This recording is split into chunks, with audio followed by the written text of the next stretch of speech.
That there are a lot of people not here tonight because they're literally at their kids' school, and the next 2 weeks, it doesn't matter what day you choose, this is back to school period in the United States, and we go back to school, and I think next week, and I've got a number of emails and Facebook comments from people saying they wish they could be here, but they're literally going back to school.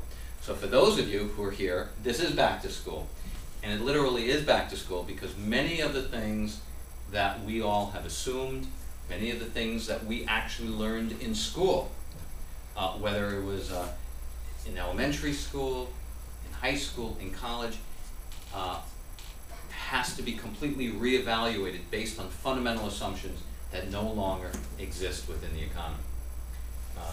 Let's go to the next slide and we'll talk about it. We can keep going. The first thing is, and we've been talking about this for a long time, but Time Magazine decided it was going to be their major story for this week, ironically, and it's called Rethinking Homeownership. And the whole premise of that, the home is a way to generate wealth, is a way to build equity, and that it's the pathway to the American dream, has, at least for the next several years, been shattered.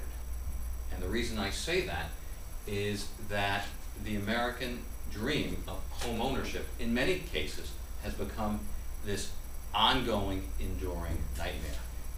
And it kind of reminds me of the movie where a person goes through the same thing day in and day out. Groundhog Day.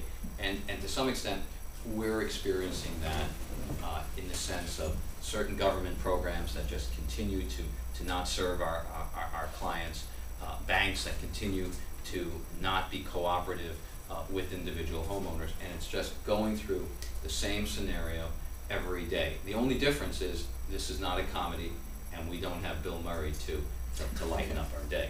But it is a form of Groundhog Day, and so we really need to rethink homeownership in terms of, is this really the best way for you to organize your family's wealth, and to figure out if it's the best way to organize the way you all want to proceed with your life. And we're going to talk about what has happened in the economy that has forced us to rethink very, very fundamental assumptions.